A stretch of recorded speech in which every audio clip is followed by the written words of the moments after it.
오늘은 29장이죠. 29장은 아리엘이라는 말이 상당히 생소한 말입니다. 그래서 슬프다 아리엘이여, 아리엘이여, 이제는 내가 아리엘을 괴롭게 하겠다. 그들이 슬퍼하며 통곡할 거다. 아리엘은 번제단 윗부분을 말한다. 하나님에 대한 성, 하나님의 제단이 무너진다, 그런 말이죠. 우상을 숭배하면 진노가 있고 심판이 있지요. 계속 경고하는데 듣지 않아서 이번에는 유다에 있는 예루살렘이 침략을 당하고 무너진다, 그 예언입니다. 사실 그대로 됐지요.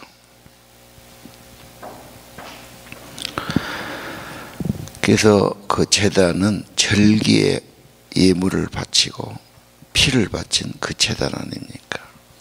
2절에 보니까 내가 아리엘을 칠 것이다. 그러면 그 성이 슬픔과 통곡이 가득할 것이다.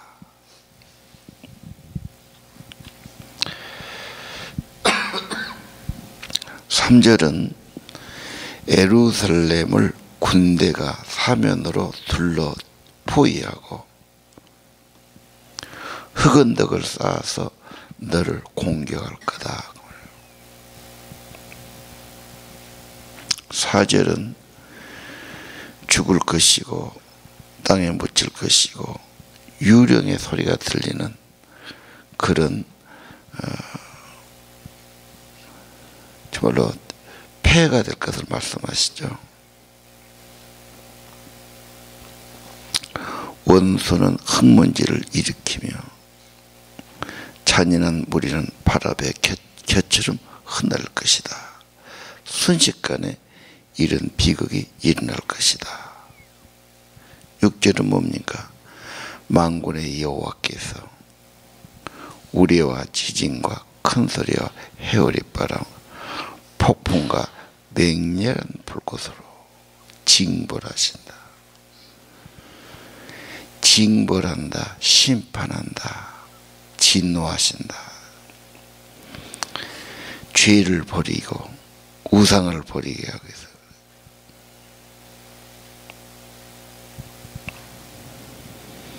아리엘을 에워싸고 공격하는 민족이 그렇게 왔다가 한순간에 또 사라질 것이다. 8절의 꿈속에서 내가 먹었나 안 먹었나,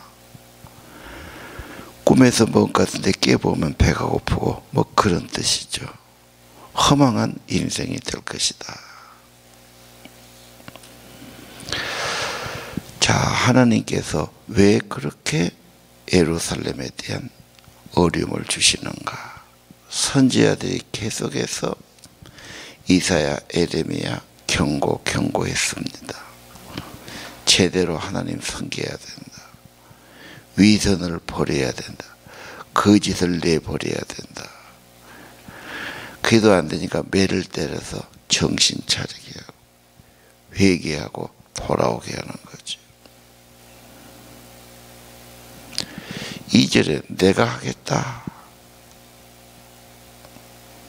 6절에 만군의 여호와께서 징벌하신다. 보이지 않지만 하나님이 천지를 통제하고 계시고 다스리고 계시고 잘못하면 매를 때리고 구원하시기도 하시고 하나님이 하신 일을 보셔야 됩니다. 자, 심판과 구원, 예루살렘을 치셨다. 9절 이하는 백성의 불순종을 심판합니다. 9절은 그러지요. 놀라고 기절할 것이다. 눈이 멀어서 안 못 보는 사람이 될 것이다. 술 취한 사람처럼 비틀거릴 것이다. 왜 그렇게 됩니까? 10절 10절이 뭐라고 나와 있죠? 깊은 잠에 빠졌다. 눈이 감겨있다. 선지자들도 지도자들도 혼미한 영이 보죠. 눈이 감겨있고 잠을 자고 알지 못하고 깨달지 못한다.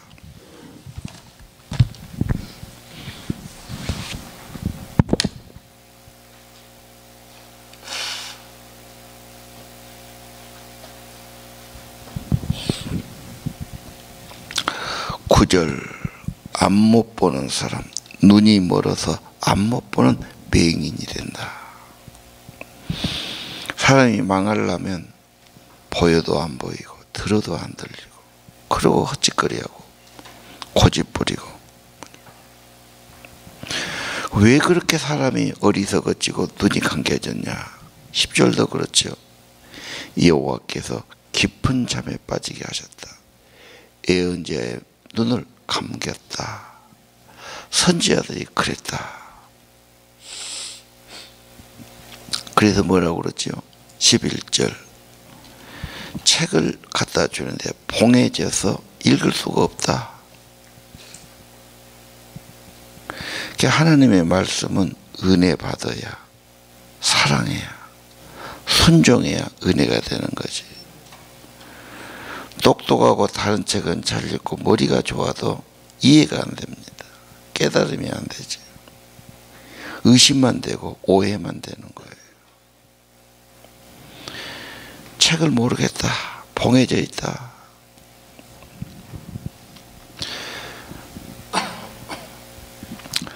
봉한 책 많지요. 왜? 보기 싫으니까. 봐도 이해가 안 되니까. 은혜가 안 되니까. 하나님 귀찮고 두렵고 멀리하면 좋겠고, 성경 회개하라고 그러고 죄라고 그러니까 기분 나쁘고 마음에 안 들고 거들떠보려고 다나죠.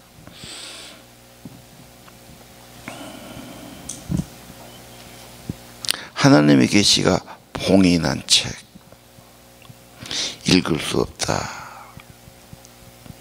12절에 글 못 읽는 사람 갖다 주면 나는 글을 몰라서 못 읽겠다. 옛날 세계에는 글을 읽는 게 특권이었어요. 교육에 기회도 없었고 먹고 살기도 바빴고 한각에 가서 교육받고 글하는 사람이 적었습니다. 글하는 사람은 특별한 사람으로 여김받은 그런 때입니다. 지금도 글을 모르는 사람들이 있으니까.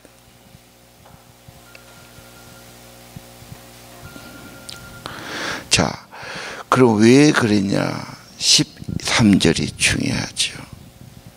주님이 말씀하셨다.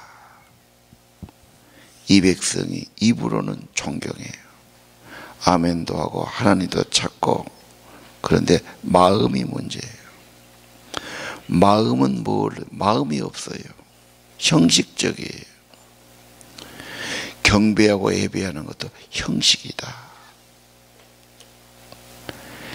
마음이 없다는 거 얼마나 비참합니까? 서로 살면서 마음은 딴 데 가버렸어. 전혀 마음이 가지 않아. 한 집에 살면서 그런 부부도 있지요. 마음은 없어요. 남남이에요. 말은 좋은데 마음이 없으니까 이게 위선이고 거짓이고 겁만 그런 거예요. 이것을 마가복음에 예수님께서 말씀하셨죠. 바리새인들이 뭐라 하니까 선지자 이사야가 이렇게 말해야 돼. 딱 너를 두고 하는 말이라고. 그거 꾸짖었단 말이에요. 바리새인들은 겉만 깨끗하고 겉만 잘 믿는 거, 속은 지 욕심 부리고 자기 하고 싶은 대로 하고, 남들을 본 데서는 엄청 잘 믿는 것 같아요. 옷도 그렇게 입고 기도도 그렇게 하고 다. 근데 마음에 하나님 사랑과 순종이 없어. 사랑은 순종이에요. 진짜 사랑하는 사람한테는 내가 따라가고 순종하고 그렇게 되는 거예요. 그래서 오늘 13절 이런 말씀이 있죠.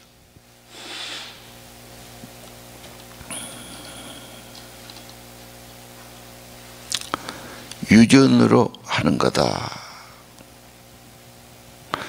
사람의 계명을 가르침 받다, 그 말은 전통. 그냥 했으니까 하고 했으니까 하고, 교회 와서 오면 묵도하고 기도하고, 근데 그게 다 그냥 했으니까 하고 하나님을 향한 진실한 마음이 없다.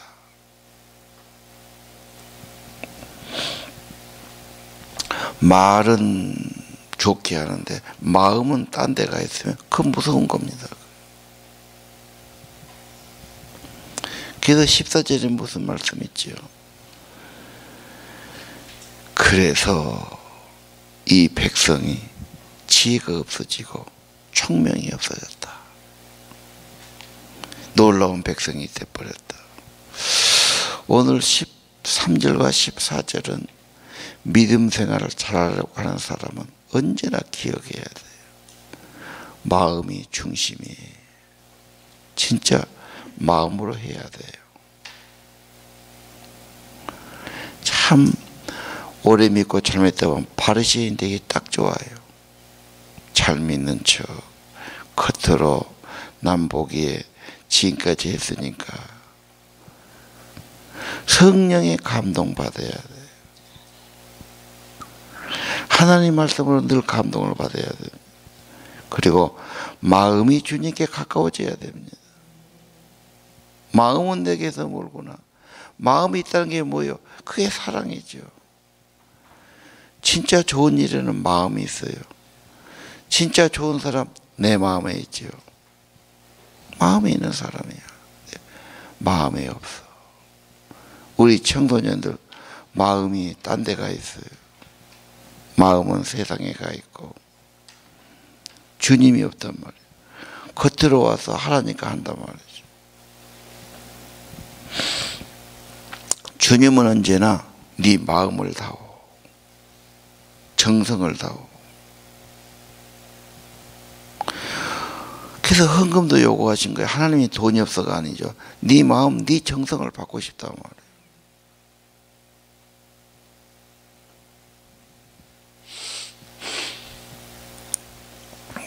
유명한 말씀이 13절이다. 언제나 우리는 하나님께 중심을 들여 내 마음을 바쳐야 한다. 입하고 마음하고 다르면 안 된다. 하나님이 그걸 모르시겠나요? 그런 이중적인 생활, 가증스럽고 외식하기 때문에 하나님이 지혜를 안 준다. 눈을 감긴다. 벌써 심령이 좋아지질 않지요.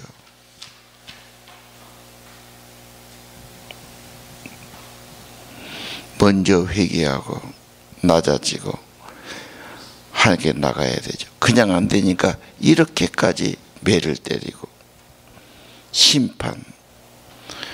오늘 예루살렘이 침략을 당하고 그렇죠. 히스기야 왕 때 찾으러 왔지 않습니까? 북왕국은 수만 명이 잡혀갖고 함락당했고 히스기야는 쇠장에 갇힌 새처럼 그 주위의 성들 나라는 다 짓밟혔고 예루살렘만 성벽이 견고하니까 함락이 안 된 거예요. 백성들은 얼마나 고통을 당하고. 이것이 이사야 36장 37장에 나와요. 열왕기하 18장에 또 아주 자세히 나와 있습니다.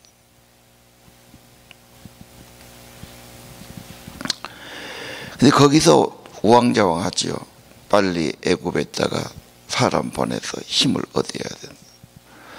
아니 아수르한테 가서 조공 바치고 화친해야 된다. 우왕좌왕합니다. 이사야만이 이것은 하나님께서 하신 일이고 하나님이 능히 물리쳐 주실 수 있고 진짜 하나님께 돌아오는 회개운동이 있어야 산다. 이사야의 메시지가 그겁니다. 앞으로 갈수록 그게 나올 겁니다. 15절 몰래 무슨 일을 하려고 하는 사람 재앙이 온다. 어둠 속에 일을 꾸미는 사람 재앙이 닥친다. 몰래 어둠 속에 누가 우리를 보겠는가? 누가 우리 하는 일을 알겠는가? 그러고 음모를 꾸미고 그냥 속으로 하나님이 왜 모르시겠냐? 그래서 16절은 무슨 말씀이 있죠? 16절은 토기저기와 진흙. 그렇죠. 폐역하단 말은 삐뚤어진 자들이로구나.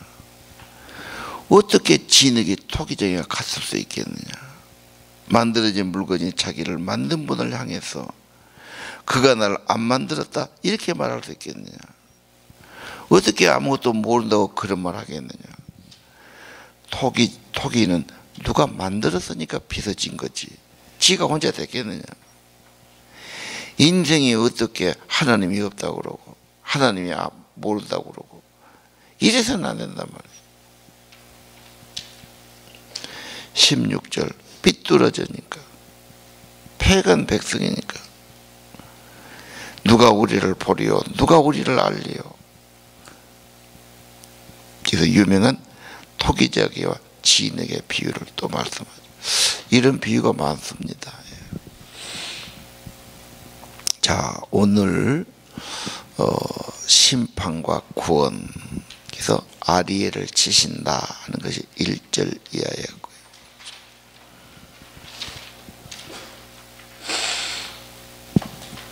5절에서 8절은 이스라엘을 친 대적들도 하나님이 또 징계하시고 심판하시죠.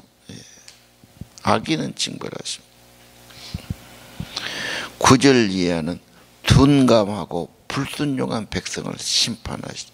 특히 위선적인 거, 겉으로만 하는 거. 차라리 안 하면 안 한 게 낫지. 입으로는 주여 아멘 아멘 잘하면서 마음은 없다 이 말. 그래서 맹인되고 눈이 감기고 마음이 떠나고 이걸 하나님이 진노하고 심판하신 거예요.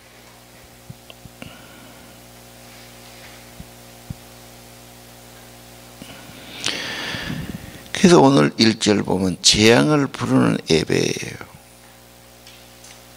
예배가 왜 재앙이 옵니까? 거짓 예배, 이중적인 예배, 가증스럽죠. 겉만 이쁘게 꾸몄어요. 속은 전혀 달라요. 가면을 썼어요.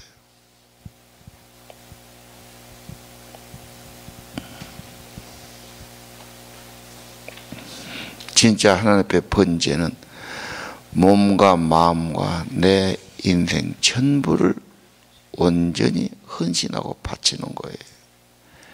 그래야 주님이 은혜 주셔요. 사람끼리도 진짜 마음 안 준 사람 있지요.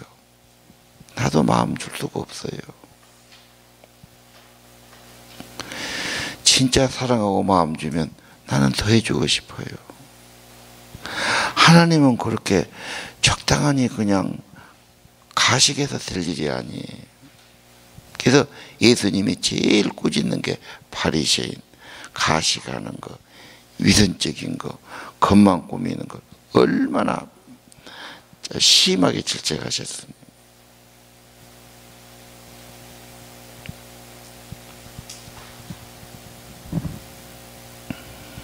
자, 15절에는 숨기려 하는 자들, 어두운 데서 먼 일을 꾸미는 자들 안 된다.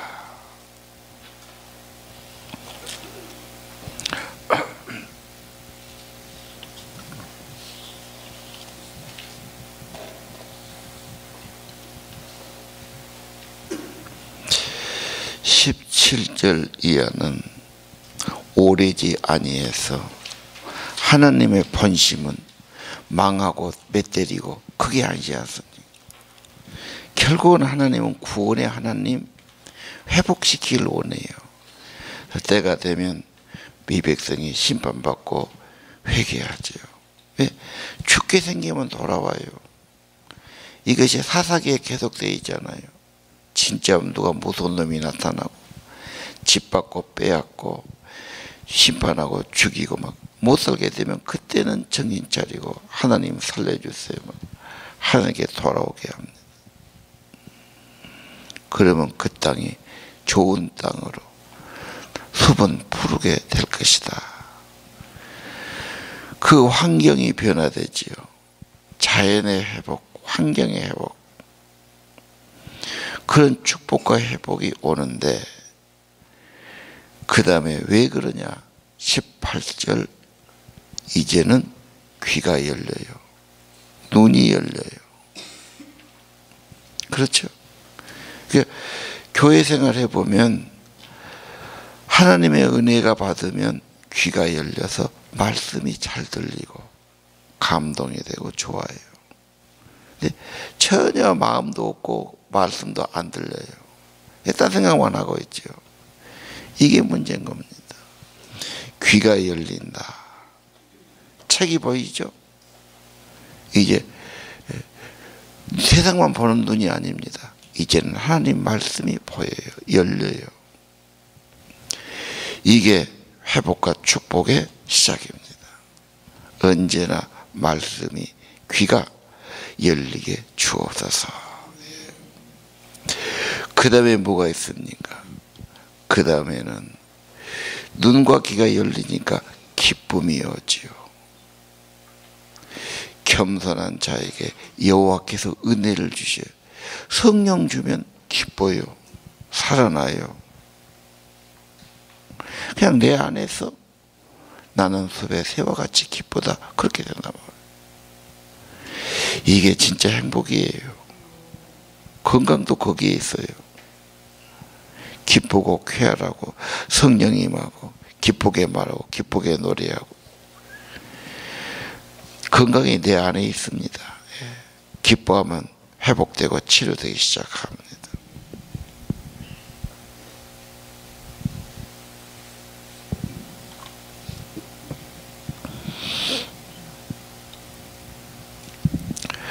겸손한 자가 행복해지고 가난한 자가 기뻐하게 될 것입니다.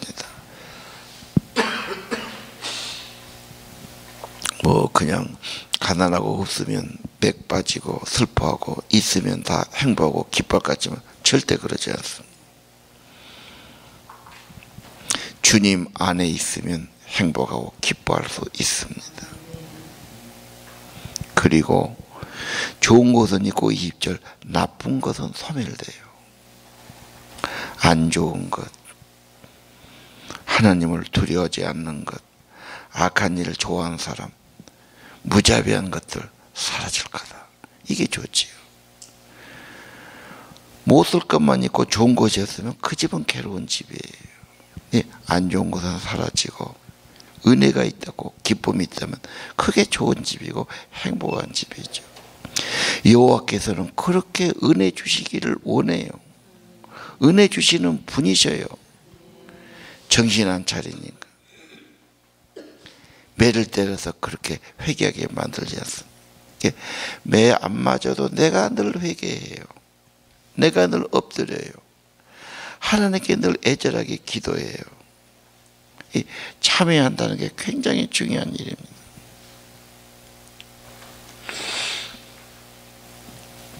(21절) 없어지는데 그들은 거짓말하는 사람들, 남에게 잘못을 뒤집어 씌우는 사람들, 속이는 사람들 다 사라질 것이다. 무자비한 거 이거 없어져야 되고요. 거짓말 없어져야 되고, 남에게 탓하고 뒤집어 씌우는 거 없어져야 되고, 타가 좋지 않은 것이죠. 악을 좋아하는 것 없어져야 된다. 성령은 그렇게 만들어 주시죠.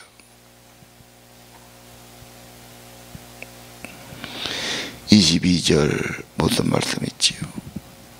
아브라함을 구원하신 여호와 그 야곱 백성에게 말씀했어요. 이제는 부끄러운 일을 당하지 않을 것이다. 이제는 얼굴빛이 창백하게 되거나 부끄러워 붉어지거나 그런 일이 없을 것이다. 얼굴빛을 보면 건강도 알고 마음도 알지 않습니까? 내 속에 내 정신이 나타난다. 그래서 얼굴이라고 그러지 않습니까? 23절은 뭡니까? 하나님 백성을 회복시키고 회복시킨 결과가 22절 이하입니다. 얼굴빛이 좋아질 거다.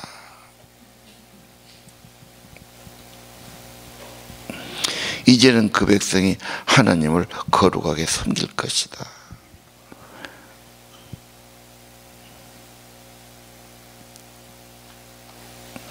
하나님을 경외하는 것, 두려움으로 섬기는 것, 진심으로 예배하는 것, 하나님이 거기에 같이 계시고 인간을 창조한 만드신 목적이 거기에 있겠죠.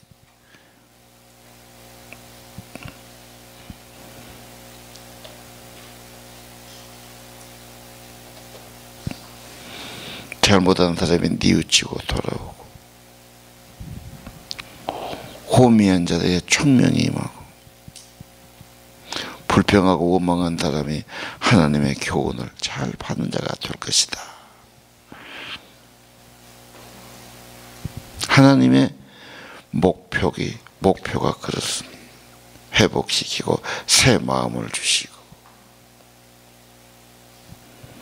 오늘 또 변함없이 하나님은 진심으로 돌아온 자에게 성령을 주시고 은혜를 주시고 기쁨을 주시고 빛을 주실 줄로 믿으시기를 바랍니다.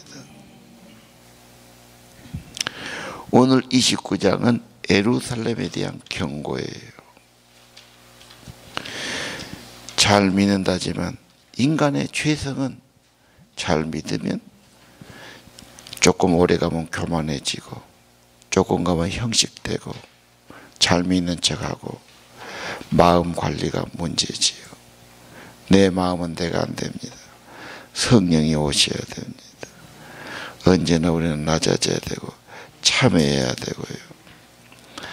우리 주님의 본심을 보시고 기도하는 시간 되기를 바랍니다. 기도합시다.